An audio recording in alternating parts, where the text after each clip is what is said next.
Olá, esse é o podcast do Ponto Crítico Academy. Esse é um grupo formado por amigos com desejo de disseminar o conhecimento em medicina para a área crítica, para jovens médicos, acadêmicos de medicina, residentes e até aqueles que queiram fazer uma revisão de temas interessantes.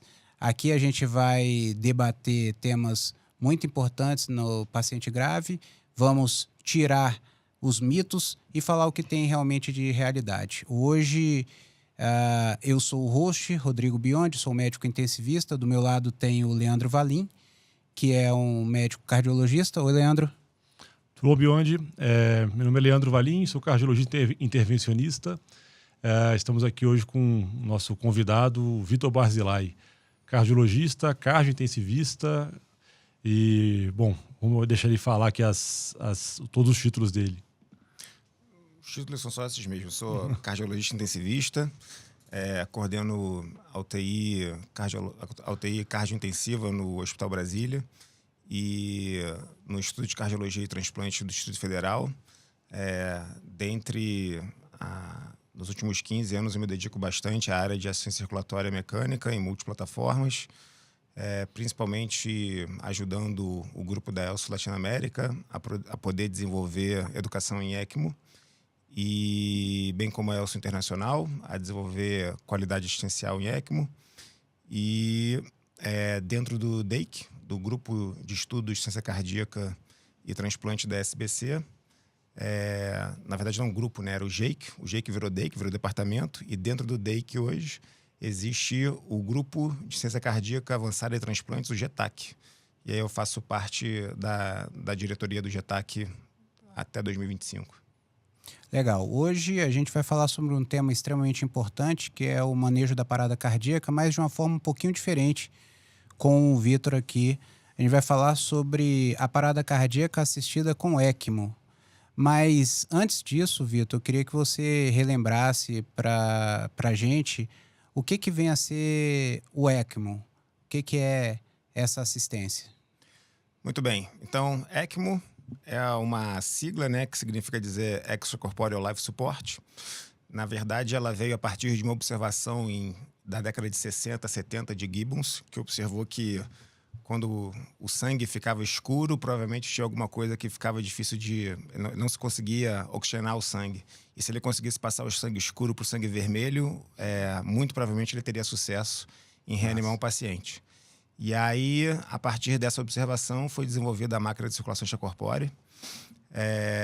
Ele, junto em colaboração com Robert Bartlett, que é o patrono de todo mundo que faz ECMO no mundo inteiro, né, o guru, por assim dizer. Em 71 a 72, fizeram o primeiro caso de ECMO, que seria então essa máquina oxigenação-circulação, pulmão-coração, para dar suporte pulmonar para um paciente adulto pós-trauma torácico de um acidente de moto. E esse paciente saiu vivo. E a partir dessa observação, a tecnologia ela veio se desenvolvendo ao longo dos anos, né? Essa primeira fase foi chamada de primeira fase da ECMO, que durou até mais ou menos 95. Dali para frente, as membranas elas se desenvolveram com uma tecnologia diferente, que é a membrana de polimetilpenteno, que permitiu que os pacientes ficassem muito mais tempo em ECMO do que antes. Então, são membranas que duram por mais tempo. Existem pacientes que, com mais de uma membrana, ficaram mais de 900 dias em ECMO. Nossa. O nosso recorde com uma única membrana foram 85 dias em ECMO, mostrando, então, de que ela, diferente da circulação extracorpórea da cirurgia cardíaca, ela, na verdade, não é um artifício para que você consiga finalizar um procedimento, mas ela é um artifício para que você consiga dar tempo de recuperação para o paciente, seja esse o tempo que ele precisa. Legal. Ô, Vitor, queria ver também contigo que você pudesse explicar para as pessoas como é que funciona, como é que é o mecanismo de funcionamento da ECMO e quais são os dois tipos principais. Perfeito. Então, existem duas modalidades básicas de ECMO. A que a gente chama de veno-venosa, em que a gente punciona duas veias. Essas veias puncionadas, a gente coloca cânulas dentro do átrio direito. Geralmente a gente puxa por uma cânula multiperfurada do assoalho do átrio direito ou das duas cavas e devolve orientado numa cânula menor orientada para a tricúspide. De forma que o sangue ele é puxado pela bomba, ele passa depois pela membrana da ECMO, ali ele é oxigenado e ele é devolvido na circulação direita do paciente. De forma que o coração do paciente é o responsável pelo débito cardíaco do paciente. E ali você gerou, na verdade, um pulmão antes do pulmão nesse momento. E o sangue ele vai então para frente, ele vai para frente para o pulmão e depois ele pega a circulação sistêmica. E você tem aqui uma modalidade de ECMO que a gente chama de ECMO pulmonar ou veno-venosa. De modo que existe então uma circulação coração-pulmão, uma circulação pulmonar insere com a circulação coração-pulmão do paciente. E ECMO veno-arterial, você puxa o sangue do mesmo lugar, do átrio direito, coloca ele pela bomba, a bomba que puxa, né, a bomba da ECMO que puxa o sangue para lá. O pulmão aqui, ele é uma maneira de você conseguir lançar de volta o sangue oxigenado numa circulação sistêmica, pela boa parte das vezes, a maneira mais rápida de se colocar, por uma artéria femoral. Mas que podem ser outras artérias, como em crianças, por exemplo, a carótida, pacientes com peito aberto direto à aorta, ou mesmo por punção, a artéria subclave. E aqui, então, você tem uma circulação coração-pulmão em paralelo com a circulação coração-pulmão do paciente. E a gente chama isso de ECMO veno-arterial. A vantagem aqui é que você consegue estabelecer o fluxo de sangue oxigenado em alto débito, de modo que o débito cardíaco desse paciente ele é o sangue que sai da ECMO e o sangue que sai do coração. Existe uma somação das duas coisas. E de modo que existe uma adaptação de uma fisiologia específica e uma necessidade de conhecimento de um manejo específico dessa fisiologia pormenorizada no paciente ECMO veno-arterial. Legal. Então, agora no tema da gente, o que vem a ser a ICPR e como é que a gente pensa nisso num contexto da parada cardíaca? Muito bem. Então, ICPR seria a terceira modalidade de ECMO disponível dentre essas três bases que a gente pode estabelecer o cuidado em ECMO. Uma veno-venosa, uma veno-arterial e eu colocar o paciente em ECMO veno-arterial durante a parada cardíaca. Pois bem, de onde é que veio isso? A gente, em ambiente de cirurgia cardíaca, é muito comum o paciente ter uma parada cardíaca e se canula aquele... Não é comum não, assim, né? É um ambiente de exceção, mas acontece. É frequente. Não é comum, mas é frequente. Principalmente pacientes mais críticos, durante a indução anestésica, ele acabar evoluindo em parada cardíaca. E para o cirurgião resolver o problema que levou esse paciente à parada cardíaca, ele rapidamente então abre o tórax e canula esse paciente. Faz a cirurgia e depois esse coração volta a bater. De modo que existe um conhecimento de que é possível manter o paciente em circulação coração-pulmão bypass de cirurgia cardíaca, enquanto o coração está parado para você conseguir reconstruir aquele coração, seja por doença orovalvar ou pontes miocárdicas ou outras possibilidades cirúrgicas, né? O paciente em parada cardíaca, então, ele poderia ter o benefício de, se rapidamente colocado em ECMO, a gente observar o coração bater novamente, uma vez que eu estou garantindo o fluxo sanguíneo cerebral pela ECMO e estou garantindo o fluxo sanguíneo oxigenado para as coronárias. Agora, qual é o pormenor aqui? A gente sabe que boa parte dos pacientes em parada cardíaca, a gente consegue reanimá-los, principalmente se vistos desde o início sem ECMO. Então, é importante estabelecer qual paciente que se beneficiaria de ser colocado em ECMO durante parada cardíaca. E o paciente que tem esse benefício é o paciente que tem uma causa reversível de parada cardíaca, então é importante se rever o prognóstico da doença em evolução. A gente sabe que o ritmo inicial do paciente ele tem relação com esse prognóstico, então é importante que ele tenha um ritmo chocável, FVTV. Boa parte dos pacientes, eles precisam estar sendo assistidos com uma parada cardíaca estruturada, com qualidade de reanimação estruturada com critérios de qualidade assistencial durante a reanimação, e eles precisam estar em parada cardíaca prolongada. Uma vez que, se não prolongada, parte desses pacientes eles se recuperam. Então é um ambiente bastante específico. E o quanto que é prolongado ou não é prolongado, isso é um passo em discussão, né? O que seria uma parada cardíaca prolongada que não seria fertilidade e que provavelmente esse paciente teria o benefício? Ou o que seria uma parada cardíaca prolongada, mas num ambiente em que talvez eu esperasse mais para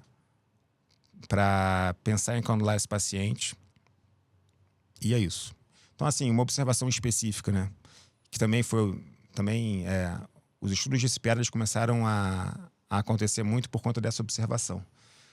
O grupo do Karolinska, eles começaram a observar de que eles fizeram esse statement, né? Eu não lembro qual foi o jornal agora, se foi... Vale a pena a gente dar uma bisolhada.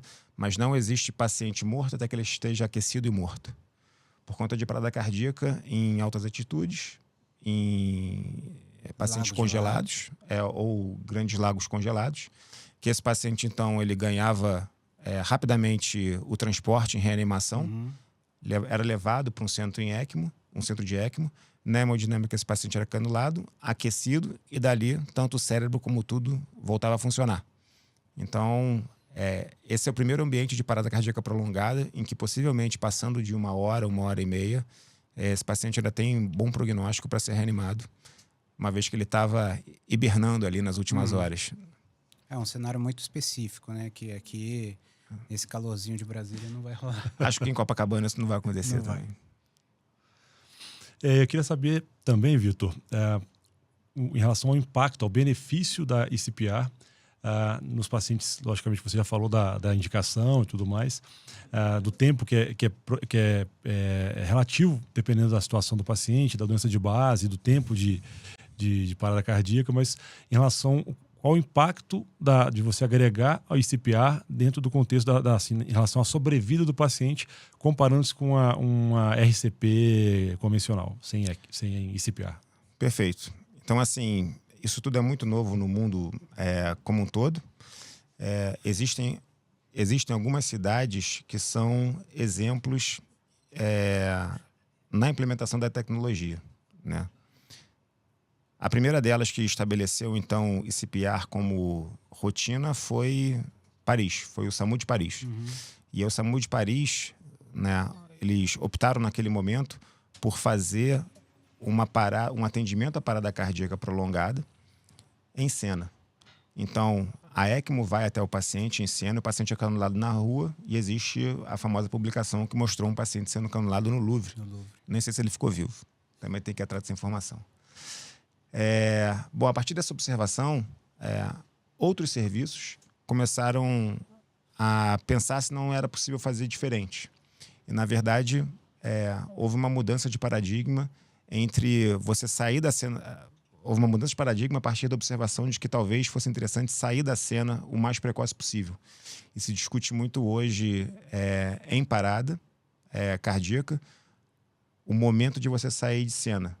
E parece que existe um benefício: quanto mais rápido você de cena, maior é a chance de você conseguir levar esse paciente, mesmo que ele acabe não entrando em ECMO. Muito bem. Quanto é que você acha que no Brasil hoje a gente tem expectativa de reanimação de uma parada pré-hospitalar? Números? Em números, de 2 a 10% das paradas cardíacas pré-hospitalar saem vivos.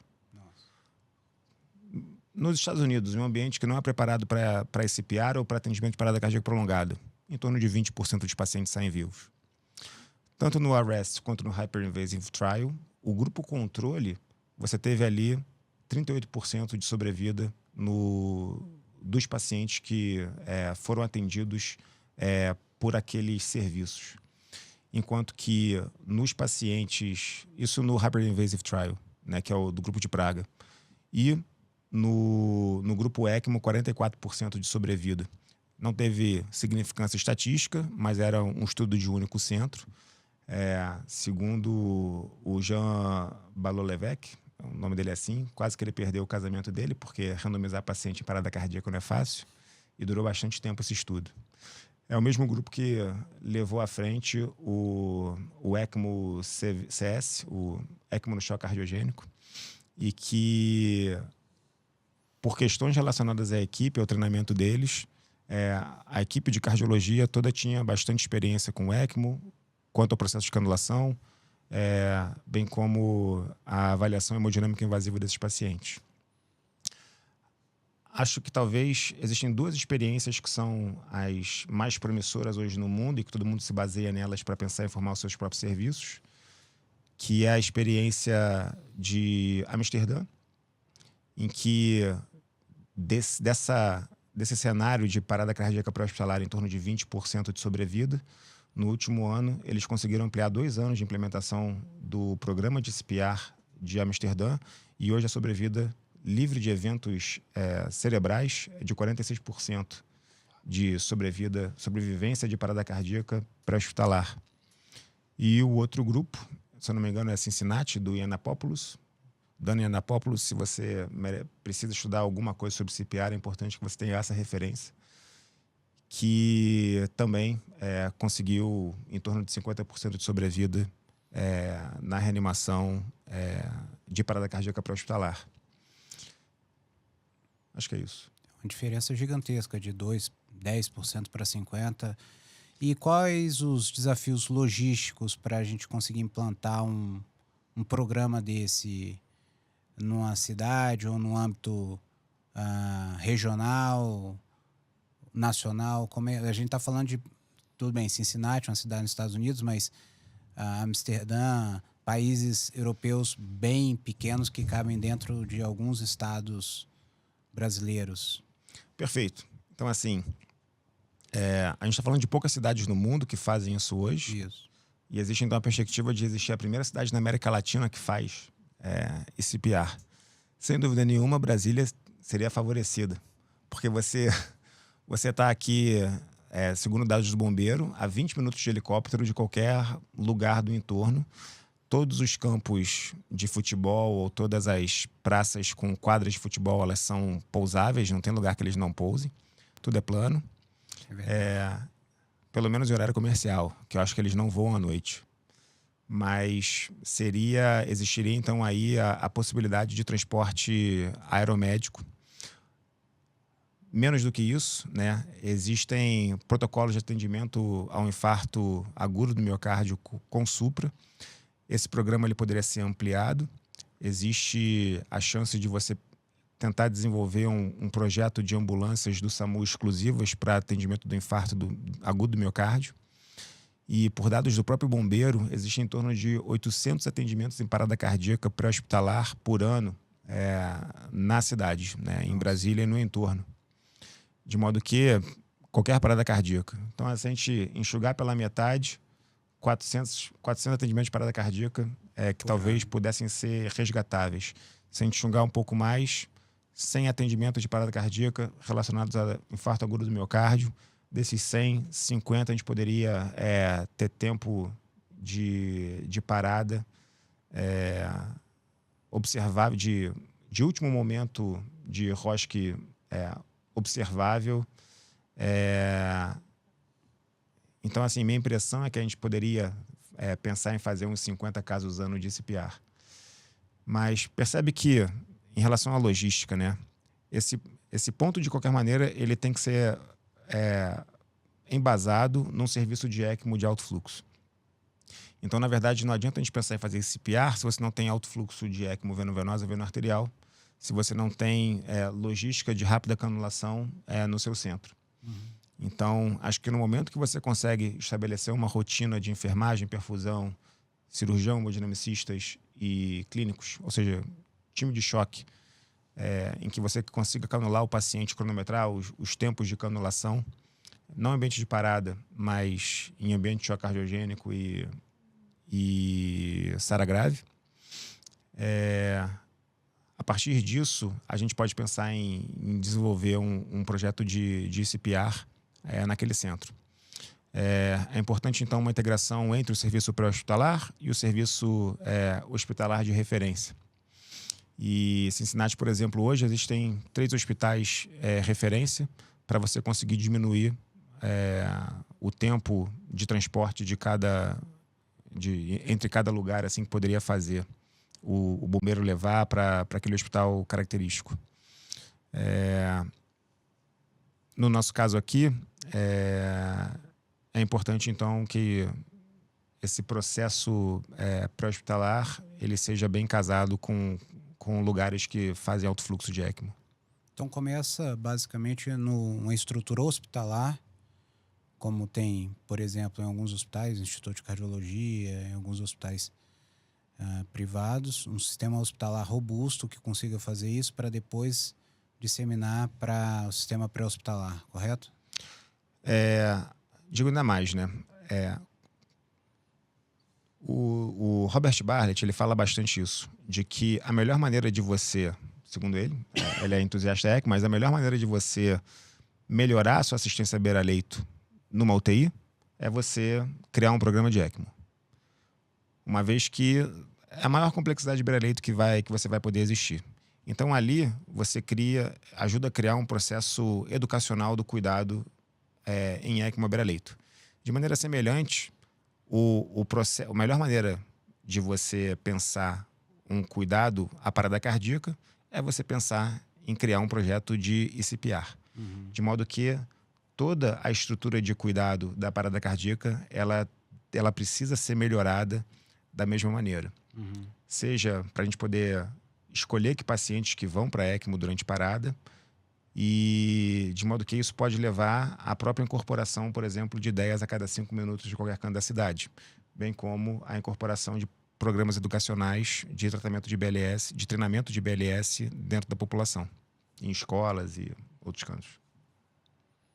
Na verdade, isso aí, esse contexto que facilita, que viabiliza a realização da ECMO, né, com a ICPR, na verdade, mesmo você não tendo a ICPR disponível, você ter essa ideia, uma distância a cada 5 minutos, treinamento de BLS e tudo mais, já pode ter tem um potencial de ter um grande impacto na população, na sociedade, né?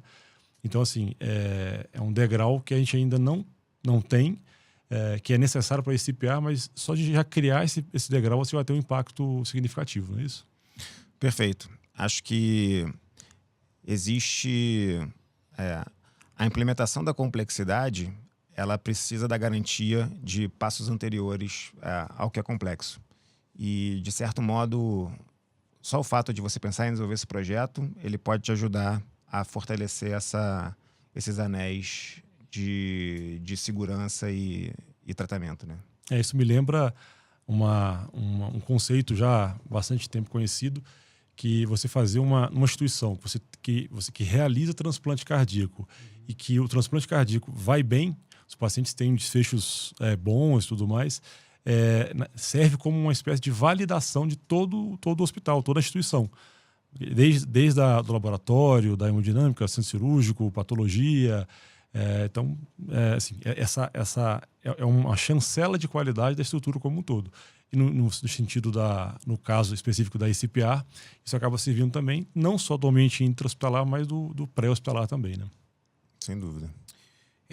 Dentro desse cenário, como você falou, existem escolhas, e quando a gente lida com escolhas num momento tão crítico quanto esse, tem dilemas éticos. Quais os dilemas, quais os aspectos éticos que você vislumbra nesse cenário de ICPR?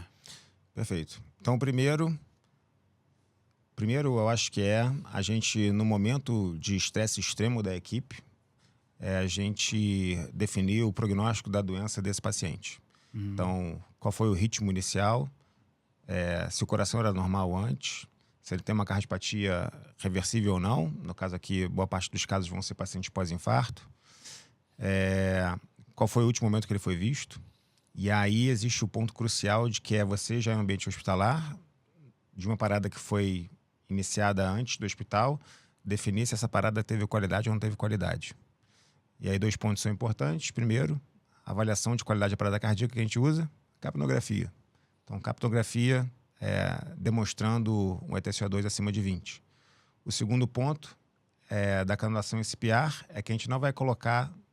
Isso é uma questão em discussão hoje, mas Hoje a maioria dos serviços define o processo de CPR em 3 momentos. Então, o primeiro momento é essa questão de discussão e a gente vai pegar uma artéria e uma veia nas pernas, colocando o introdutor 5 frentes, ou maior ou menor, numa artéria e numa veia. Na artéria, você a partir disso monitoriza a PAM pela femoral, e é importante que a gente tenha uma PAM acima de 40 milímetros de mercúrio. A veia vai te ajudar a fazer rápida infusão em veia profunda, e aí nessa hora é feita uma pausa para se discutir a qualidade da parada cardíaca. Visto que foi um paciente então, que teve uma parada cardíaca com boa assistência em todo esse momento, que o tempo de parada é prolongado, de modo que não vai ser fútil pensar em colocar um paciente em CPR com menos de 10 minutos de reanimação, ao mesmo tempo que não vai ser fútil porque eu passei de 2 horas de reanimação, né? A janela ela gira provavelmente, na maioria das observações hoje, em torno de 40 minutos. Então, de 20 a 40 minutos, provavelmente, é o nosso momento ótimo de pensar em colocar esse paciente em ECMO durante a parada. E aí é feita essa decisão, né? Sendo que antes dessa decisão é feita uma observação, na verdade, é feita uma blasfêmia para quem é reanimador, que é na hora que você punciona a artéria e vai passar o guia, você manda parar as compressões. Para as compressões, passa o guia, tira a agulha e volta às compressões. E aí você coloca o catéter. E aí nessa hora, então, que você fez o diagnóstico, esse é o primeiro passo da CPR, a gente garante veia e artéria, monitoriza a artéria, faz a pausa, é feita então a heparina. É feita a heparina para poder passar as cânulas, evitar trombose arterial principalmente. E as cânulas então são trocadas os catéteres são trocados por cânulas. Nessa mesma hora, nas crianças, é importante que exista um circuito pré-primed, feito já com prime com solução cristalóide. Em core, hoje no Brasil, tem solução tem maquinário pronto com prime com cristalóide já feito. Eles ficam um mês montados ali, porque existe grande fluxo. E, se não me engano, acho que a BP também, ele já tem... Entendi. Já tem descartável pronto com prime de cristalóide. No adulto, isso é controverso. Tem lugares que fazem, lugares que não fazem, porque a montagem do prime ela é facilitada. E aí, nessa hora, então, é colocado as cânulas. As cânulas são anexadas ao circuito que foi preenchido com cristalóides. E aí você entra em ECMO. Quando entra em ECMO, pode parar as compressões torácicas. Agora, repara que a gente discutiu aqui sobre necessidade de transporte precoce da cena para dentro do hospital, preferencialmente dentro da hemodinâmica, que você tem o controle do ambiente e você consegue posicionar as cânulas nos melhores lugares possíveis. Isso é difícil você fazer isso com parada cardíaca com compressões manuais normais.